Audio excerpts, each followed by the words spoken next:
வணக்கம் அன்பர்களே. அஸ்ட்ரோசிரி சேனல் வாயிலாக நான் உங்கள் அஸ்ட்ராலஜர் டாக்டர் சதீஷ். துலாம் ராசி அன்பர்களுக்குண்டான ஆடி மாதத்துக்குரிய பலாபலன்கள். இந்த துலாம் ராசி அன்பர்களினுடைய ராசிநாதன் என்று சொல்லக்கூடிய சுக்கிர பகவான் 10ஆம் இடத்தில் போய் அமர்ந்திருக்கார். அந்த 10ஆம் இடத்தில் அவர் நிஷ்பலமாக அங்கு பகை பெற்றிருக்கிறது. ஆனாலும் சூரியனோட சேர்ந்திருக்கார். சூரியன் அங்கு திக்பலத்தோட வலிமையா இருக்கார். லாபாதிபதியோடு சேர்ந்திருக்கிறதுனால இந்த மாதம் முழுவதும் உங்களுடைய எண்ணங்கள், செயல்கள், சிந்தனைகள் எல்லாம் தொழில் சார்ந்த விஷயங்கள், வேலை, வியாபாரம் சார்ந்த விஷயங்கள், அதுல எப்படி லாபத்தை அனுபவிப்பது, இது போன்ற திட்டங்கள் தீட்டுவதில் அதில் செயல்படுத்தக்கூடிய தன்மையில தான் இந்த மாதம் முழுவதும் உங்களுக்கு கடந்து செல்லும். 2ஆம் இடம் என்பது தனத்தை குறிக்கக்கூடிய இடம். அந்த இடத்தின் அதிபதியாக இருக்கக்கூடிய அந்த செவ்வாய் பகவான் குருவோடு சேர்ந்து 8ஆம் இடமான அட்டமஸ்தானத்தில் இருந்தாலும் அந்த செவ்வாய் அந்த 2ஆம் இடத்தை பார்ப்பது உங்களுக்கு அனைத்து விதத்திலும் மேன்மையை தரக்கூடிய அமைப்பு. என இதுவரைக்கும் அந்த சனி பகவான் 2ஆம் இடத்தை பார்த்து குடும்பம் சார்ந்த விஷயத்தில் பிரச்சனை கொடுத்து கொண்டிருந்தார், தனத்தை கெடுத்து கொண்டிருந்தார், குடும்பத்தில் பிரச்சனைகளை உருவாக்கி இருந்தார், உங்களுடைய வாக்கு கூட பலிதம் இல்லாமல் இருந்தது. இது போன்ற தன்மையில் இருந்து கொண்ட இந்த துலாம் ராசி என்பர்கள் இந்த மாதத்தில் பார்த்தீங்கன்னா அந்த குருவும் செவ்வாயும் இணைந்து குரு மங்கள யோகத்துடன் இருந்து அந்த 2ஆம் இடத்தை பார்க்கும் பொழுது குடும்பத்தை விருத்தி அடைய போகிறது. எதிர்பாராத விதத்தில் தன லாபங்கள் பெருக போகிறது. கொடுத்த பணம் அதாவது திரும்பி வரவே மாட்டேங்குது. எப்பவோ கொடுத்த பணம் இப்போ ரிட்டர்ன் ஆவதற்கான வாய்ப்புகள், மறைமுகமாக இருந்த சில விஷயங்கள் இப்போ உங்களுக்கு நன்மை தரக்கூடிய அமைப்பில் இருக்கிறது. குடும்பத்தை விட்டு பிரிந்தவர்கள் எல்லாமே கூட ஒன்று சேரலாம். என் மேலதான் தப்பு இருக்கு அப்படிங்கிறத புரிந்து கொண்டு அதற்கு தகுந்த மாதிரி நடக்கக்கூடிய வாய்ப்புகள், சந்தர்ப்பங்கள் சிறப்பா இருக்கு. பேச்சு சம்பந்தப்பட்ட விஷயத்திலும் அனுகூல வாய்ப்புகளை உருவாக்கக்கூடிய தன்மைகள், குடும்பத்தில் சுப காரியங்கள் செய்யக்கூடிய தன்மை, திடீர் என்று குடும்பத்தில் நல்ல பல விஷயங்கள், நல்ல சுப காரியங்கள் செய்யக்கூடிய வாய்ப்புகள், சந்தர்ப்பங்கள் இந்த காலகட்டம் சிறப்பாக இருக்கு. 3ஆம் அதிபதியாக இருக்கக்கூடிய அந்த குரு பகவான் 8ஆம் இடத்துல போய் மறைஞ்சிருக்கார். அப்போ என்ன நடக்கும்? 3க்குரியவன் 8ல போய் மறைஞ்சிருந்தால் மனம், அதாவது பிரயாணம் சார்ந்த விஷயத்துல கொஞ்சம் அழுத்தம், பிரஷர்ங்கிறது இருக்கும். டிராவலிங்கிறது அதிகமாக இருக்கக்கூடிய தன்மை இருக்கும். ரியல் எஸ்டேட் சார்ந்த துறையில் பார்த்தீங்களா, திடீர் என்று வளர்ச்சி கொடுக்கக்கூடிய தன்மை, திடீர் என்று ஒப்பந்தம் கொடுக்கக்கூடிய வாய்ப்புகளை நிச்சயமாக உருவாக்கும். அந்த 8ஆம் இடத்துல குரு போய் அமர்ந்திருந்தாலும் அங்கே செவ்வாயோடு சேர்ந்து அந்த இடத்துல சுபத்துவமாக இருக்கின்ற காரணத்தால வெளிநாட்டுக்கு டிராவல் பண்ணக்கூடிய தன்மை, வெளிநாட்டு தொடர்புகளை உருவாக்கக்கூடிய வாய்ப்புகள், சந்தர்ப்பங்கள் இருக்கு. ஆனா என்ன, பணம் சார்ந்த விஷயத்துல, பணம் கொடுக்கல் வாங்கல் விஷயத்துல மட்டும் கொஞ்சம் கவனம், எச்சரிக்கையோட இருக்கணும். இந்த ஜாமீன் கையெழுத்து போடுற விஷயத்துல மட்டும் கொஞ்சம் கவனமாக இருக்கணுங்கிறதையும், நண்பர்கள் சார்ந்த விஷயங்கள், தெரியாத முன்பின் தெரியாத அவர்கள் கொஞ்சம் எச்சரிக்கை இருக்கணுங்கிறத ஞாபகம் வச்சுங்க. என 3க்குரியவன் 8ல போயிருக்கார். 4ஆம் இடம் என்பது சுகஸ்தானத்தை குறிக்கக்கூடிய இடம் அல்லவா? அந்த சுகஸ்தானத்தின் அதிபதியாக இருக்கக்கூடிய சனி பகவான் தனக்கு 2ஆம் இடத்துல ஆட்சி பலத்தோட வலிமையா இருக்கக்கூடிய ஒரு காலகட்டம். அந்த 4ஆம் இடத்தை குருவினுடைய பார்வையும் பெற்றிருக்கக்கூடிய ஒரு அற்புதமான ஒரு காலம்ங்கிறதுனால சுகஸ்தானம் வலுப்பெற போகிறது.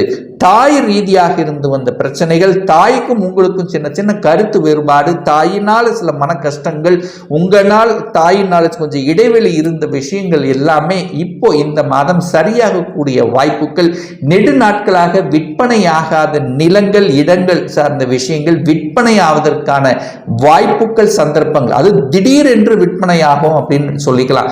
ஏன்னா இதுவரைக்கும் செவ்வாய் பார்த்தீங்கன்னா சனியோடோ ராகுவோடோ சனியின் பார்வை பெற்று ஏதோ ஒரு வகையில் இருந்து கொஞ்சம் அழுத்தம், இடம் சார்ந்த விஷயத்தில் பிரச்சனையாக இருந்தவர்கள், அதாவது ஒரு இடம் வாங்கலாம் ஆனால் வாங்க முடியாம ஒரு தடை, அல்லது சரியான ஒரு லொகேஷன் கிடைக்கல, இந்த மாதிரி இருந்த விஷயங்கள் இப்போ நல்லவைகள் நடக்கக்கூடிய தன்மை.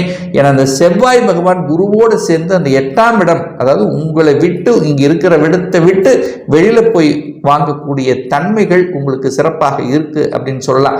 5ஆம் இடத்துல சனி அமர்ந்து கொண்டு அந்த 5ஆம் இடத்தை கெடுத்து கொண்டிருந்தது, பூர்வீகத்தை கெடுத்து கொண்டிருந்தது, பூர்வீகம் சார்ந்த விஷயத்தில் பிரச்சனை இருந்தது, பூர்வீகத்தில் அது நிலம் சார்ந்த விஷயத்தில் பிரச்சனை பிரச்சனை இருந்தது அதெல்லாமே சரியாகக்கூடிய, பேச்சுவார்த்தை முறையும் சரியாகக்கூடிய, சகோதரிகளோட சில இணக்கங்கள் பிணக்குகள் இருந்தாலும் அது சரி செய்யக்கூடிய வாய்ப்புகள் சந்தர்ப்பங்கள் இந்த காலகட்டம் உங்களுக்கு சிறப்பாக இருக்கு அப்படிங்கிறத நம்ம ஸ்ட்ராங்கா சொல்லலாம். ஏன்னா சனி பகவான் வக்ரமாக உட்கார்ந்திருக்காரு. இனி ஒரு 4 மாதத்துக்கு அவர் வக்ர நிலையில் இருப்பார். அப்போ வக்ரம் என்றால் என்ன? தன்னுடைய இயல்புக்கு மாறிய தன்மையில் இருக்க போறார் அப்படின்னு அர்த்தம். இதுவரைக்கும் பூர்வீகத்தில் பிரச்சனை கொடுத்திருந்ததுன்னா அந்த பிரச்சனைகள் சுமூகமாக தீரப்போகிறது. ஏன்னா 30 வருடத்துக்கு ஒரு முறை அந்த சனி பகவான் 5ஆம் இடமான பூர்வ புண்ணிய ஸ்தானத்தில் அமர்ந்து கொண்டு இருக்கார். ஆனா இப்ப பூர்வீகத்தில் பிரச்சனை இருக்கு, இன்னும் சரியாக மாட்டேங்குது. ஸோ இந்த மாதிரியான அழுத்த பிரஷரோடு இருந்தவர்களுக்கு இப்ப சரி செய்யக்கூடிய தன்மை. ஏன்னா சனி இருக்கிற இடத்தை கெடுப்பார் அப்படின்னு சொல்லுவோம்ல. ஆனா இந்த துலாம் ராசி என்பவர்களுக்கு யோகத்தை தரக்கூடிய ஒரு கிரகம் அந்த சனி பகவான் தான். அப்போ இப்போ இந்த சனி பகவான் இந்த 4 மாதத்துல நல்லது செஞ்சுட்டு தான் உங்களுக்கு போக போறார். 6ஆம் இடத்தில் ராகு இருக்கார். அதாவது கெடுதல் செய்யக்கூடிய ரணரோக சத்துருஸ்தானம் என்று சொல்லக்கூடிய 6ஆம் இடத்தின் அதிபதி 8ஆம் இடத்துல போய் உட்கார்ந்துருக்கார். 6ஆம் இடத்துல ஒரு ராகு இருக்கார். அப்ப என்ன? கடன் விஷயத்தில் கவனமாக இருக்கணும்.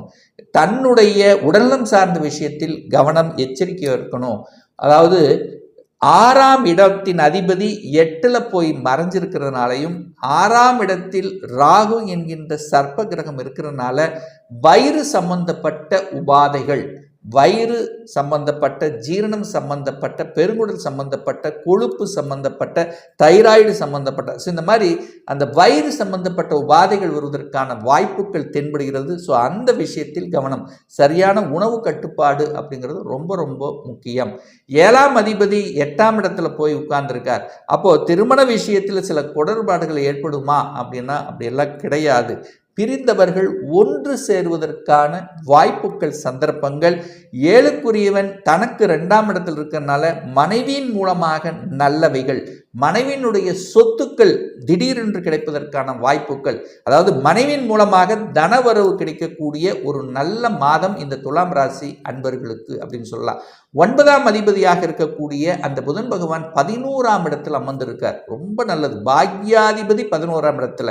அந்த 11ஆம் இடம் என்பது புதனுக்கு உகந்த வீடு, அது சிம்ம வீடு, அதிநட்பு வீட்டில் இருக்கிறதுனால நல்ல பாக்கியம் உங்களுக்கு தருவதற்கு காத்து கொண்டிருக்கிறது அப்படின்னு நம்ம ஸ்ட்ராங்கா சொல்லலாம்.